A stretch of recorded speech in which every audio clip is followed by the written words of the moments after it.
आदाब अर्ज़ है। MCN उर्दू न्यूज़ में आपका खैर मकदम। नाजरीन, मैं हूँ खाजी मुहिउद्दीन। खबरों के सिलसिले को आगे बढ़ाने से पहले आइए एक नज़र डालते हैं आज की खास खबरों पर।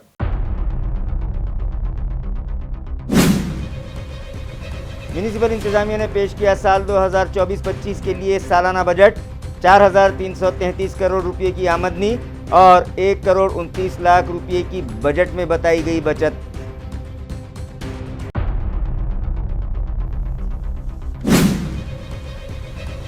शहरों मज़ाफ़ात और इलाके भर जोश खरोश से मनाया गया लाइनमैन डे। बिजली सप्लाई कंपनी की जानिब से निकाली गई बेदारी रैलियां और किया गया लाइनमैन्स का इस्तकबाल।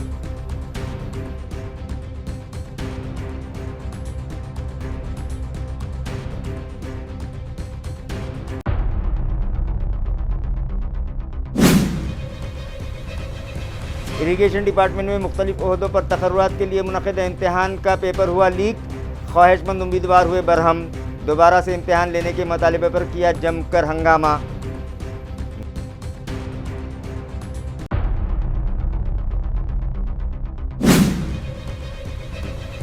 और मुंबई में पेश आए संकेत भोसले कत्ल मामले पर RPI आठौले ग्रुप के कारकुनान हुए मुश्तइल। खातियों पर सख्त कार्रवाई के मुतालिबे पर किया रास्ता रोको एहतजाज। खबरें तफसील से।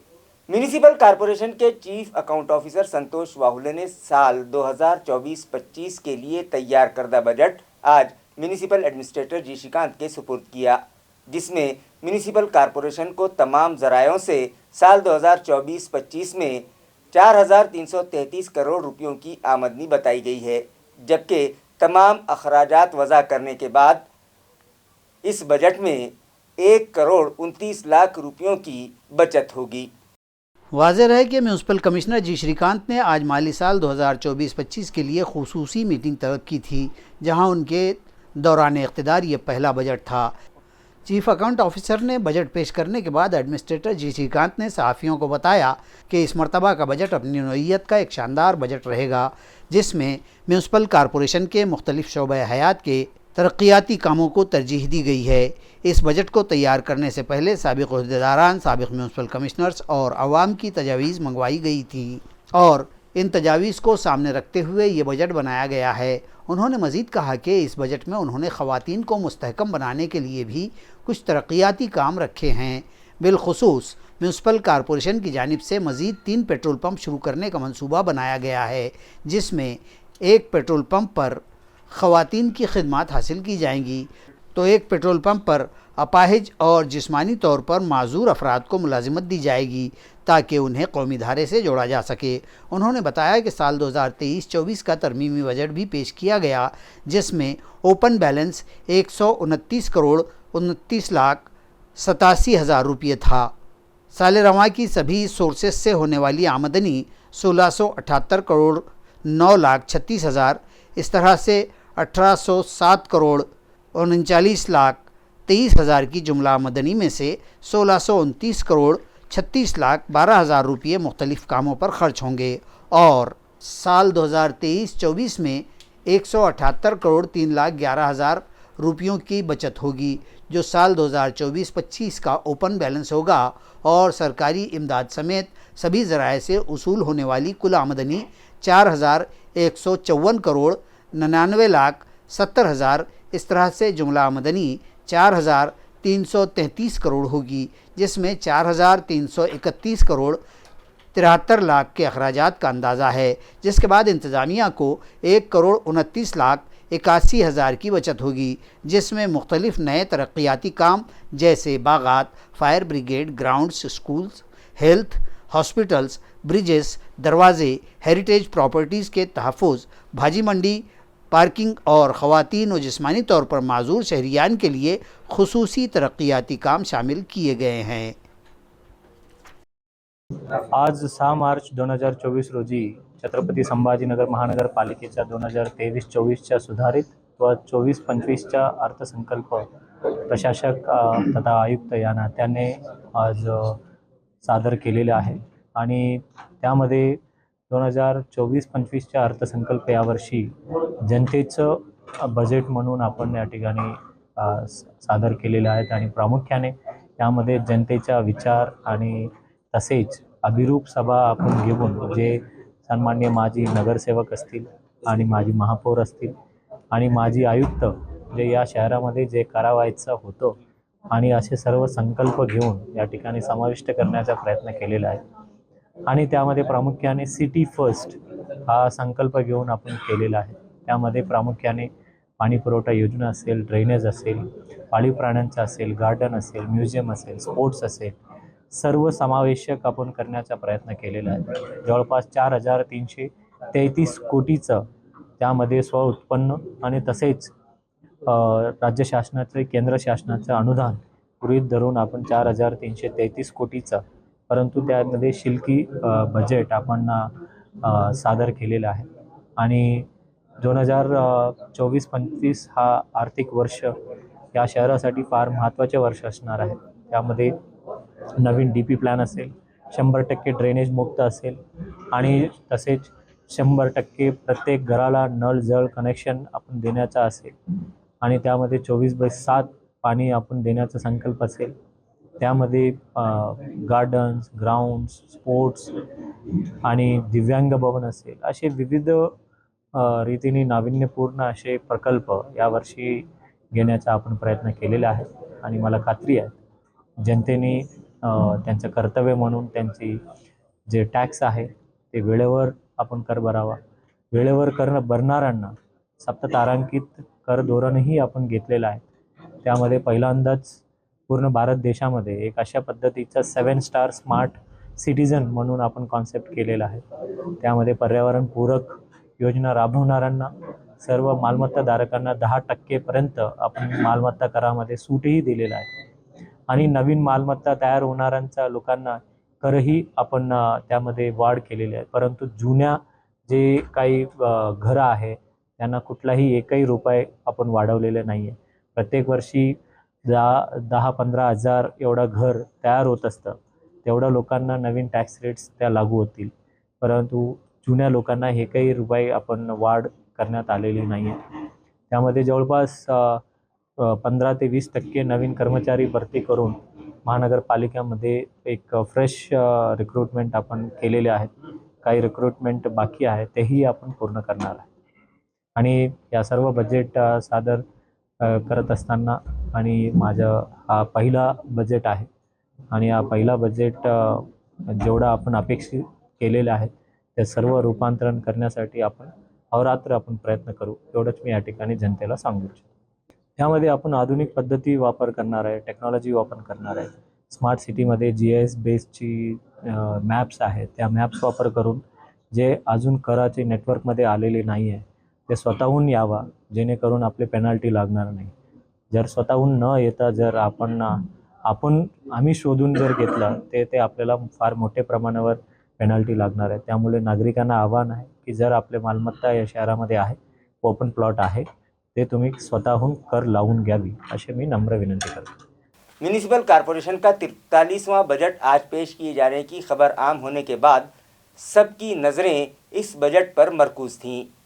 म्यूनिसिपल कॉरपोरेशन के चीफ अकाउंट ऑफिसर की रहनुमाई में अकाउंट सेक्शन के दीगर अफसरान और मुलाजमीन ने रात दिन सख्त मेहनत करके ये बजट तैयार किया है, जिस पर म्यूनिसिपल एडमिनिस्ट्रेटर ने इन अफसरान का पुरतपाक इस्तकबाल किया और उनकी कारकर्दगी की सराहना की। साल 2023-24 का तरमीमी बजट और साल 2024-25 का बजट बनाने के लिए municipal administrator G Shrikant, additional commissioner Ranjeet Patil, city engineer AB Deshmukh की रहनुमाई में chief account officer Santosh Wahul, account officer Sanjay Kulte, Sanjay Meher, मुताल्लिक़ा शोबे के अफसरान और मुलाजमीन ने रात दिन मेहनत करके ये बजट तैयार किया है और फिर आज दोपहर 1 बजे चीफ अकाउंट ऑफिसर संतोष वाहुले अपने असिस्टेंट्स और दीगर मातहतीन के साथ एक काले रंग के ब्रीफ केस में बजट बुक्स लेकर एडमिनिस्ट्रेटिव बिल्डिंग में बनाए गए मीटिंग हॉल पहुंचे, जहां म्यूनसिपल एडमिनिस्ट्रेटर जी श्रीकांत और दीगर आला अफसरान उनके मुंतज़िर थे। यहाँ पहुंचकर संतोष वाहुले ने ये ब्रीफकेस म्यूनसिपल कमिश्नर के सुपुर्द किया और फिर उसमें से बजट बुक निकाली गई और municipal administrator G Shrikant, additional commissioner Ranjeet Patil, city engineer A B. Deshmukh और chief accounts officer Santosh Wahule ने साल रवां का तरमीमी और माली साल 2024-25 के लिए 4,333 करोड़ रुपयों का 1 करोड़ बचत वाला बजट जाहिर किया। म्यूनसिपल एडमिनिस्ट्रेटर जी श्रीकांत ने रात दिन मेहनत करके बजट बनाने वाले अकाउंट डिपार्टमेंट के सभी अफसरान और मुलाजमीन की कारकर्दगी की सराहना की और उनका इस्तकबाल किया। इस मौके पर DMC Aparna Thite, Nanda Gaikwad, executive engineer Rajeev Sandha, K M. Falak, deputy engineer Gaikwad, कारगुजार और executive engineer M B. Kazi, Amol Kulkarni और सभी एचओडीज मौजूद थे। सीईओ विकास मीना ने भी जिला परिषद का साल 2024-25 का बजट आज पेश किया। जिला परिषद के एलोरा सभागृह में मुनक़िद बजट इजलास में जिला परिषद की ज़ाती आमदनी का अंदाज पत्रक बराए साल 2023-24 तरमीमी बजट 34 करोड़ 45 लाख 5 हज़ार रुपये और साल 2024-25 का 46 करोड़ 29 लाख 60 हज़ार रुपये का बजट जिला परिषद के चीफ एग्जीक्यूटिव ऑफिसर विकास मीना ने पेश किया।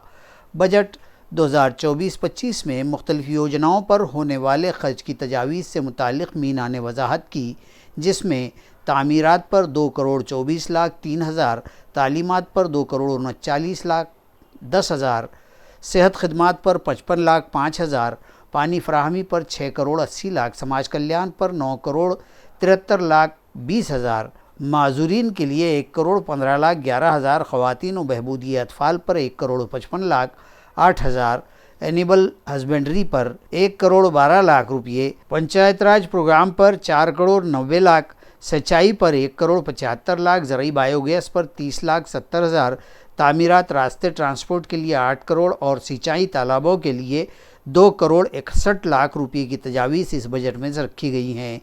इस बजट इजलास में ज़िला परिषद के दीगर शोबाजाती अफसरान आला मौजूद थे। ताल्लुका गंगापुर का एसडीपीओ का ओहदा गुज़िश्ता कई दिनों से खाली था। इस ओहदे पर उदगीर ज़िला लातूर से दिलीप भागवत का तबादला किया गया है और उन्होंने अपने इस ओहदे का चार्ज हासिल कर लिया। दिलीप भागवत का यह तबादला एडमिनिस्ट्रेटिव ग्राउंड पर किया गया है। भागवत अब तक औरंगाबाद शहर, परभनी और ज़िला जालना के एसीबी में, इसी तरह नासिक देही, जलगांव और भुसावल पुलिस में सब डिविजनल पुलिस ऑफिसर के ओहदों पर खिदमात अंजाम दे चुके हैं। उन्हें अब लातूर ज़िले के उदगीर से गंगापुर भिजवाया गया है और उन्होंने यहाँ भी अपने ओहदे का चार्ज हासिल कर लिया है। मुल्क के वज़ीर दाखिला अमित शाह का जलसे-ए-आम गुज़िश्ता रोज़ शहर में मुनक़िद किया गया था, जहाँ उन्होंने अपोजिशन इत्तेहाद इंडिया और मजलिस इत्तेहादुल मुस्लिमीन के रुकन पार्लियामेंट पर जमकर तनक़ीद की। इसी तरह उन्होंने अवाम से अपील की कि रियासत महाराष्ट्र की 48 नशिस्तों में से 45 नशिस्तों पर बीजेपी को कामयाब बनाया जाए। वज़ीर दाखिला ने जलसे के आगाज़ से पहले मराठवाड़ा समाज की नाराज़गी को दूर करने के लिए छत्रपति शिवाजी महाराज और छत्रपति संभाजी महाराज को नमन करते हुए अपनी तकरीर का आगाज़ किया और फिर वज़ीर आज़म नरेंद्र मोदी और बीजेपी की मरकज़ी हुकूमत की तारीफ़ करते हुए अपोजिशन इत्तेहाद इंडिया पर जमकर तनकीद की और बताया कि बीजेपी को आवाम की फ़िक्र है और गुज़िश्ता 10 सालों में मुल्क से गुर्बत को कम करने और ज़रूरतमंदों को कौमी धारे से जोड़ने के लिए कई स्कीमात रूबामल लाई गई हैं और कहा कि वज़ीर आज़म नरेंद्र मोदी का ख्वाब है कि साल 2048 में हमारा मुल्क विश्व गुरु बन जाए, जबकि अपोजिशन इत्तेहाद इंडिया और उसमें शामिल जमातें अपने ख़ानदान वालों को वज़राए आला की कुर्सी पर बिठाना चाहते हैं। लिहाजा आइंदा लोकसभा इंतखाबात में इस बार रियासत महाराष्ट्र से 41 नहीं बल्कि 45 नशिस्तों पर बीजेपी के उम्मीदवारों को कामयाब बनाएं। इसी तरह उन्होंने एमआईएम और ज़िला औरंगाबाद के रुकन पार्लियामेंट इम्तियाज़ जलील पर भी जमकर भड़ास निकाली और आवाम से अपील की कि वो इस मरतबा एमआईएम को यहाँ से उखाड़ फेंकें। मगर वज़ीर दाखिला ने अपने खिताब में आवाम को जो चाहिए था उस पर कोई तबसरा नहीं किया। इस इजलास में रियासत महाराष्ट्र के नायब वज़ीर आला देवेंद्र फडणवीस, मरकज़ी वज़ीर ममलिकत राव साहब दानवे, डॉक्टर भागवत करार, रियासती वज़ीर अतुल सावे, बीजेपी के रियासती सदर चंद्रशेखर बावनकुड़े और दीगर मौजूद थे। मित्रों, आने वाले दिनों में देश चुनाव में जा रहा है। हमारा ये महान लोकतंत्र फिर एक बार 5 साल तक इस देश की सरकार किसके हाथ में होगी ये तय करने वाला है। भाइयों और बहनों, दो गुट खड़े हैं। एक मोदी जी के नेतृत्व में भारतीय जनता पार्टी के नेतृत्व में एनडीए का गठबंधन है और दूसरी ओर राहुल बाबा के नेतृत्व में इंडी अलायंस घमंडिया गठबंधन है। ये दोनों कौन है? एक और नरेंद्र मोदी जी है, जो देशभक्तों की टोली भारतीय जनता पार्टी के नेता है और 10 वर्ष में भारत के अंदर आमूलचूर परिवर्तन लाने का प्रयास किया और जिनका लक्ष्य है 2047 में भारत माता को विश्व गुरु के स्थान पर बिठाने का लक्ष्य है। और दूसरी ओर ये परिवारवादी गठबंधन, इनका लक्ष्य क्या है? सोनिया जी का लक्ष्य है राहुल बाबा को प्रधानमंत्री बनाना, शरद पवार जी का लक्ष्य है इनकी बेटी को मुख्यमंत्री बनाना, उद्धव जी का लक्ष्य है बेटे को मुख्यमंत्री बनाना, ममता जी का लक्ष्य है भतीजे को मुख्यमंत्री बनाना, स्टालिन साहब का लक्ष्य है बेटे को मुख्यमंत्री बनाना। मुझे बताओ संभाजी नगर वालों, जो बेटे, बेटी, दामाद और भतीजों के लिए काम करते हैं, वो आपका भला कर सकते हैं क्या? जोर से बोलिए, कर सकते हैं क्या? भारत का भला कर सकते हैं क्या? भारत को सुरक्षित कर सकते हैं क्या? विकसित भारत बना सकते हैं क्या?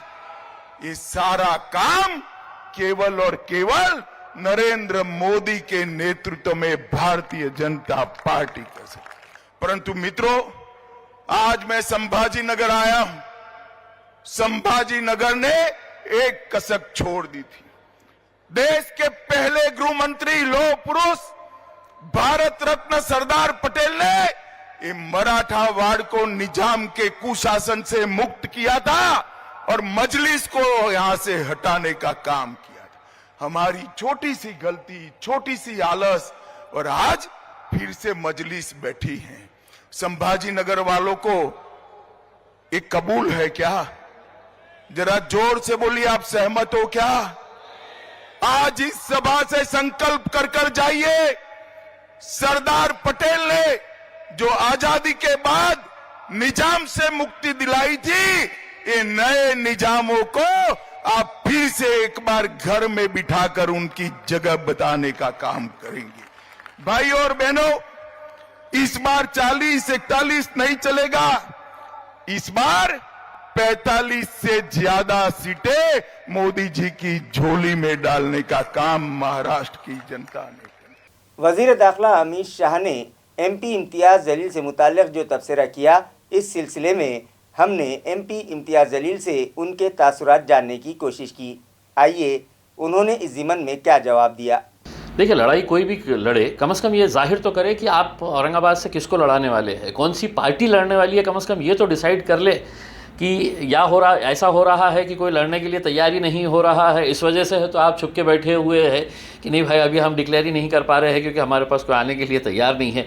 मैं तो ये उम्मीद कर रहा था कि अमित शाह साहब कल के स्टेज के ऊपर से ऐलान कर देंगे कि हम ये सीट भाजपा लड़ने वाली है, और अगर एकनाथ शिंदे साहब अगर ये सीट के ऊपर बहुत ज़्यादा जोर दिए तो हम उनके पीछे भी ईडी लगा देंगे करके। तो मुझे ऐसा लगा कि मतलब ये कल कुछ ना कुछ तो ऐलान करेंगे। लेकिन ठीक है, आए हैं, बोले है, उसमें अब जल्द से जल्द डिक्लेयर करें ताकि हमको भी पता चले कि हमारे मुकाबले में कौन आने वाला है। ये उन्होंने अपनी ख्वाहिश जाहिर की है, और वही कमल के बाजू दूसरे जो धनुष्यबान वाले है, तो वो धनुष्यबान वाले भी दावा कर रहे हैं ना कि ये मेरी सीट है करके, हम इसको छोड़ेंगे नहीं, ये ट्रेडिशनल शिवसेना की सीट है करके, तो वो भी छोड़ने के लिए तैयार नहीं है। तो कम से कम मेरी उम्मीद ये थी कि अमित शाह साहब का जो स्वभाव है ना उसमें, कि जैसा मेरे बारे में बोल रहे थे कि तुमको उखाड़ के फेंक डालेंगे, तो उनके बारे में भी बोलना था कि अगर तुमने ज़्यादा फड़फड़ करे तो तुमको भी उखाड़ के फेंक डालेंगे करके। उसमें या ऐलान करना था कि भाई हम लड़ने वाले हैं, कमल ही लड़ने वाला है करके। उन्होंने सिर्फ अपनी ख्वाहिश जाहिर की है मेरे हिसाब से। हाँ, अच्छा लग रहा था उनके मुँह से ये ऐसे शब्दों का सुनने का कि देश का जो गृह मंत्री है जो एक सभ्यता के हिसाब से, एक तहज़ीब के हिसाब से जिस तरीके से बात करना चाहिए उसके अंदर है। आप अपने बारे में बताइएगा कि हमको क्यों वोट करना चाहिए, हमको क्यों जिताना चाहिए। हाँ, तो मुझे अमित शाह साहब का ठीक है, जो बैकग्राउंड है उस हिसाब से उनकी भाषा जो है वो उनको सूट करती है, उखाड़ के फेंक डालेंगे करके। अब देखेंगे आने वाले दिनों के अंदर है तो कौन किसको उखाड़ने वाला है, क्योंकि आपने ये भी कहा है कि 48 सीटों में से 45 सीटें भारतीय जनता पार्टी जीतने वाली है। यानी कि आप खुद जानते हैं कि जो 3 सीटें आप छोड़ रहे हैं उसमें 1 सीट जो है वो मेरी ही है अमित शाह साहब। इसलिए है, तो सबसे डर जो रहता है ना, वो डर ने आपको सबसे पहले यहाँ पर खींच कर लेके आया है कि चलो पहले अपने को यहाँ पे जाके मेहनत करना है करके। उसमें आइए आप देखेंगे आपका कितना आप कामयाब होते हैं आपके दावों पे। लाइनमैन दिन के मौके पर इलाकाई महावितरण ट्रेनिंग सेंटर और हरसूल व N12 के ब्रांच ऑफिसों के इश्तराक से ये बिजली तहफ़्फ़ुज़ाती रैली निकाली गई। ट्रेनिंग सेंटर हरसूल से रैली का आगाज़ हुआ और यह रैली इलाका जात हडको, सौभाग्यनगर चौक व हरसूल टी पॉइंट के रास्तों से गुजरी और हरसूल ट्रेनिंग सेंटर पर ही जाकर रैली का अख्तिताम अमल में आया। रैली में ट्रेनिंग सेंटर के head additional chief engineer Venkatesh Pensalwar, Harsul branch दफ्तर के additional engineer Vijay Suradkar, deputy chief executive engineer Deepak Gadling, Ramdas Dongre, Vijay Jadhav और हरसूल शाख के टेक्निकल मुलाजिमीन व MGM पॉलिटेक्निक कॉलेज के तलबा बड़ी तादाद में शरीक हुए। इस रैली में बैनर व पोस्टर्स और प्ले बोर्ड्स की मदद से बिजली से हिफाजत और बिजली के बिल भरने की अहमियत से वाकिफ़ करवाया गया। नांदेड़ के तामसा में भी लाइनमैन डे जोश खरोश से मनाया गया। ज़िला नांदेड़ के हदगांव तालुक़े में मज़ाफ़ात तामसा के बिजली फराहमी कंपनी के दफ्तर पर बिजली कंपनी के तमाम लाइनमैन और हेल्पर्स की मौजूदगी में ये लाइनमैन दिन मनाया गया। इस मौके पर कहा गया कि लाइनमैन बिजली फराहमी शोबे का एक अहम सुतून होते हैं और उन लोगों ने कोरोना जैसे भयानक दौर में भी अपनी जान की परवाह न करते हुए खिदमत अंजाम दी थी। इसी तरह लाइनमैन व हेल्पर हमेशा ही दिन व रात अपनी खिदमत अंजाम देते हैं। तामसा और उससे मुत्तसिल कमोबेश 45 देही मज़ाफ़ात कंपनी के इस दफ्तर के तहत आते हैं और इन तमाम ही जगहों पर बिजली कंपनी के ये मुलाजमीन, लाइनमैन व हेल्पर तपती धूप या भरी बारिश व कड़ाके की ठंड के दौरान भी अपनी खिदमत बड़ी मुस्तैदी से अंजाम देते हैं। इन्हीं खिदमत का एतराफ़ करने और उन्हें हौसला देने के लिए ये लाइनमैन दिन मनाया जाता है। तामसा में पकड़ टेस्टर देकर और पगड़ियाँ बांधकर इन लाइनमैनों का इस्तकबाल किया गया। इस मौके पर बिजली फराहमी कंपनी के तमाम आला अफसरान और गांव वाले मौजूद थे। इरिगेशन डिपार्टमेंट के मुख्तलिफ ओहदों पर तकर्रुरात के लिए गए इम्तहानात का पर्चा लीक हो गया, जिस पर औरंगाबाद शहर के तलबा शदीद नाराज़ हुए और उन्होंने जमकर मुजाहरा करते हुए ये पर्चा दोबारा से लेने का मुतालबा किया। औरंगाबाद में जल संधारण शोबे के इम्तहानात के दौरान पेपर अफशा हो जाने के मामले को लेकर इम्तहान दे रहे तलबा शदीद मुश्तइल हो गए और वाक़ये की मदम्मत करते हुए मज़कूरा पर्चे का इम्तहान दोबारा लेने का मुतालबा करते हुए शदीद एहतजाज किया है। यह एहतजाज और नारेबाजी शहर के वाल्मी नाका इलाक़े में विद्यार्थी संघर्ष कृति समिति की जानिब से की गई। बड़ी तादाद में तलबा ने मुख्तलिफ़ किस्म के प्ले बोर्ड हाथों में उठाए शदीद नारेबाजी करते हुए एहतजाज किया है। जल संधारण ऑफिसर ग्रुप के ओहदे के लिए अमरावती के इम्तहान मरकज़ पर वक्त से पहले पेपर ज़ाहिर हो जाने के वाक़यात सामने आने का इल्ज़ाम आयद करते हुए तलबा ने एहतजाज किया। उनका कहना था कि गरीब तबक़ात के मेहनतकश मज़दूर और ईमानदारी से इम्तहान देने वाले तलबा के साथ ये खुली नाइंसाफ़ी है, जिसके सबब इन पेपरों के इम्तहानात दोबारा लिए जाएं और ये इम्तहान सिर्फ TCS और मुसद्दिक़ा ION मराकिज़ ही पर लिए जाएं। सर 20 आणि 21 तारखेला WCDने ऑनलाईन एक्झाम घेतली आणि ऑनलाईन एक्झाम घेताना WCDने असा खोलसाटपणा केला की ही एक्झाम अधिकृत TCS सेंटरवर व्हायची होती। आम्हाकडून सगळ्याकडून 1,000 रुपये घेतले की TCS सेंटरवर आमची एक्झाम कंडक्ट केली जावा, योग्य सोय केली जावा। पण आम्हाला सगळ्याला नंतर MSCITचे जे अधिकृत जे आहेत ऑफिस वगैरे तर तिथं आमचा पेपर घेण्यामध्ये आला, तिथं कोणत्याही प्रकारची सोय वगैरे नव्हती, काय नाही। त्याच्यामुळे त्यानंतर जो मुलगा पकडला गेलेला आहे त्याच्या हॉल तिकीटवर डायरेक्ट 95 प्रश्नाचे उत्तर सिरियल वाईज होते. आता 95 आमच्या समोर असा प्रश्न आहे, मुलं ज्या वेळेस एक्झाम देतात त्यावेळेस प्रत्येक मुलाला क्वेश्चन हे शफलिंग मध्ये येतात, म्हणजे कोणत्याही मुलाला एका क्रमाने प्रश्न नसतात. त्याच्यामध्ये पुन्हा प्रश्नाचे उत्तर सुद्धा कोणत्याही क्रमाने नसतात. मग ह्या जो मुलगा आहे त्याला जे उत्तर भेटलेले आहेत त्याला तो क्रम कोणी दिला, म्हणजे आम्हाला 100% गॅरंटी आहे याच्यामध्ये WCD चे डिपार्टमेंटचे जे अधिकारी आहेत क्लास 1 लेवलचे ते याच्यामध्ये सामील आहेत आणि ते सामील असण्याची खूप दाट शक्यता आहे. तर आम्ही आज आंदोलन करत आहोत जोपर्यंत डिपार्टमेंट ही परीक्षा कॅन्सल करत नाही आणि ही कॅन्सल करून पुन्हा रिशेड्यूल नवीन TCS अधिकृत जे सेंटर आहेत तिथं नवीन रिशेड्यूल करत नाहीत तोपर्यंत आम्ही आंदोलन मागे घेणार नाहीत. आणि हवं तर जर डिपार्टमेंटला जर आमचा बळीच जर घ्यायचा असेल तर आमची मागणी जर नाही कंप्लीट जर झाली तर आम्ही आमरण उपोषणाची घोषणा करणार आहोत. सरकार प्रयत्न करत आहे की सरकारवरचा बेरोजगारीचा ठपका हा मिटला पाहिजे, परंतु सरकारनं भरती सुरू केल्या पण प्रत्येक भरतीमध्ये आज सर्वसामान्याची मुलं जे अभ्यास करतात पैसे देतात ते पेपर अक्षरशः फुटले जात आहेत. हॉल तिकीटवर पुरावे आहेत, सरकार म्हणतं आमच्याकडे पुरावे नाही. हॉल तिकीटवर अक्षरशः पेपरचे सगळे ABCD उत्तरं लिहून दिले सरकारनं, पण सरकार प्रत्येक वेळेस पेपर फुटला की म्हणतं पुरावे नाही. आणि 1-2 विद्यार्थी कॉपी करताना पकडले तर ते कॉपी करणारे विद्यार्थी चोर म्हणून घोषित केले जातात आणि ज्यांची कॉपी पकडली जात नाही ते पोरं अधिकारी होतात. जी सामान्य घरची पोरं बिना विषयाने पैसे जातात, काबड कसं करतात, अभ्यास करतात, पोटाला चिमटा काढून अभ्यास करतात, ही पोरं आज परीक्षेपासून वंचित राहतात. आमची मागणी आहे की तलाठीचा पेपर सुद्धा फुटला, त्यानंतर कधीच्या अभियंत्याचा फुटला आणि आता WCD प्रकरणामध्ये तर अक्षरशः पुरावे भेटलेले आहेत विद्यार्थ्यांना, तरी सुद्धा सरकार यांच्यावर कोणतीच चौकशी लावत नाही. बाकीकडे SIT चौकशी लावतं, ED लावतं, CBI लावतं, परंतु पेपरचा दळदळीत पुरावा असताना आमच्या विद्यार्थ्यांची कशामुळे चौकशी केली जात नाही जे कॉपी करतात. आमची ही मागणी आहे की WCD चे पुरावे भेटलेले आहेत, हा WCD चा पेपर तात्काळ रद्द झाला पाहिजे, पुन्हा हा पेपर घेतला पाहिजे आणि तो TCS आयॉन डिजिटल सेंटरवर घेतला पाहिजे, हे विद्यार्थ्यांची मागणी आहे. आणि हे जर सरकारला करता येत नसेल तर राज्याचे जलसंधारण मंत्र्यांनी ही जबाबदारी स्वीकारली पाहिजे आणि जलसंधारण मंत्र्यांनी तात्काळ या पदाचा राजीनामा द्यायला पाहिजे, कारण की आमच्या नोकऱ्या धोक्यात आहेत, आमचे भवितव्य झोपतं, ही आमची मागणी आहे. जोपर्यंत AC मध्ये बसणारा भ्रष्ट अधिकारी बाहेर येत नाही आणि जोपर्यंत ही परीक्षा रद्द होणार नाही तोपर्यंत आम्ही विद्यार्थी तर बसणार नाही. आज आम्ही या भावनेने आलोत, एकतर अधिकारी बनून जायचं नसता या वाल्मीच्या गेट मध्ये आपला जीव त्यागायचा, या भावनेने आम्ही या ठिकाणी आलेलो. हिंगोली के मज़ाफ़ात वटकली में गुज़िश्ता 1 माह से ग्राम सेवक गायब है, जिसकी वजह से तलबा और आवाम के मुख्तलिफ काम रुके पड़े हैं. लिहाजा उन लोगों ने इस जानिब फौरी तवज्जो देने का मुतालबा किया है.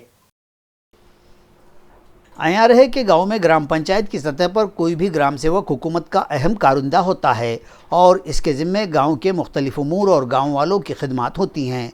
ताहम ज़िला हिंगोली के ताल्लुक़ा सेन गांव के मज़ाफ़ात वटकली में खिदमात पर मामूर ग्राम सेवक एक अरसे से बिना इल्म इत्तला गायब है और इसके न होने के सबब तलबा के मुख्तलिफ सरकारी काम और गाँव के तरक्याती काम, इसी तरह साकिनान के मुख्तलिफ सरकारी काम रुके पड़े हैं. गाँव वालों ने यहाँ जल्द अज जल्द ग्राम सेवक के तकर्रुर का मुतालबा करते हुए अब रास्ता रोको एहतजाज की मनसूबाबंदी कर ली है और इस तरह का अपना एक मुतालिबाती व इंतबाही मकतूब ज़िला कलेक्टर को पेश किया है, जिसमें वाज़ह किया गया है कि आइंदा 2 रोज़ में उन्हें ग्राम सेवक न दिया गया तो वो रिसोड हिंगोली रियासती शाहराह के वटकली फाटा पर रास्ता रोको एहतजाज करेंगे और इस मौके पर गांव के सैकड़ों अफराद एहतजाज में शामिल होंगे.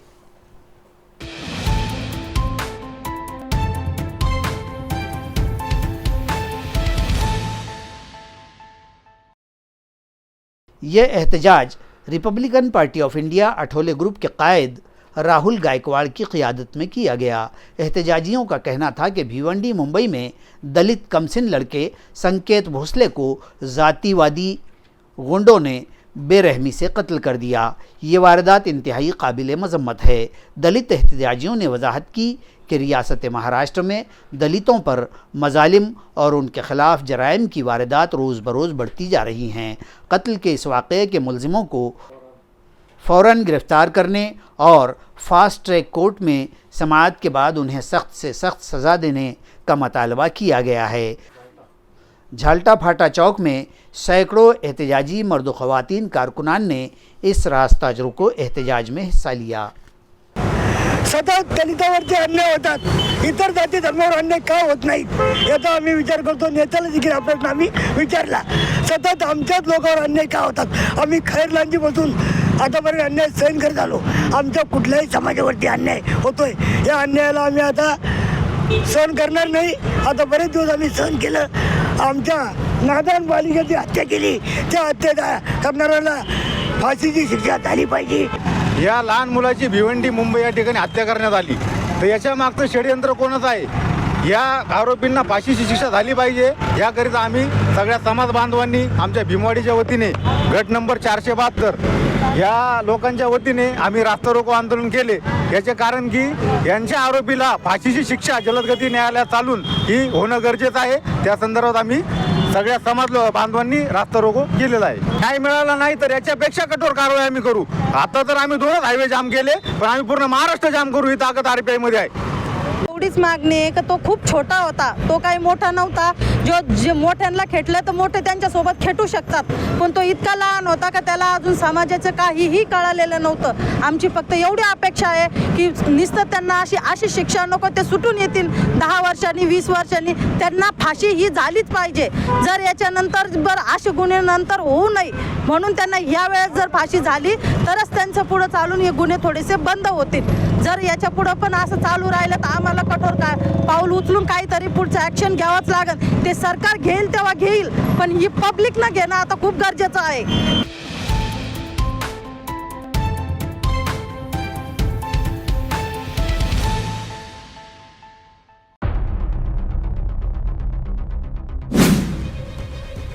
म्यूनिसिपल इंतजामिया ने पेश किया साल 2024-25 के लिए सालाना बजट. 4,333 करोड़ रुपये की आमदनी और 1 करोड़ 29 लाख रुपये की बजट में बताई गई बचत.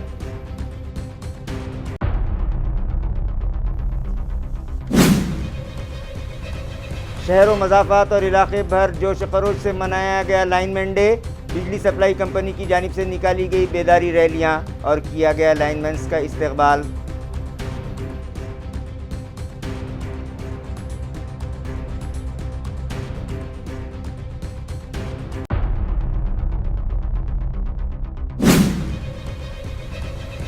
इरीगेशन डिपार्टमेंट में मुख्तलिफ ओहदों पर तकर्रुरात के लिए मुनक़िद इम्तिहान का पेपर हुआ लीक. ख्वाहिशमंद उम्मीदवार हुए बरहम. दोबारा से इम्तिहान लेने के मतालिबे पर किया जमकर हंगामा.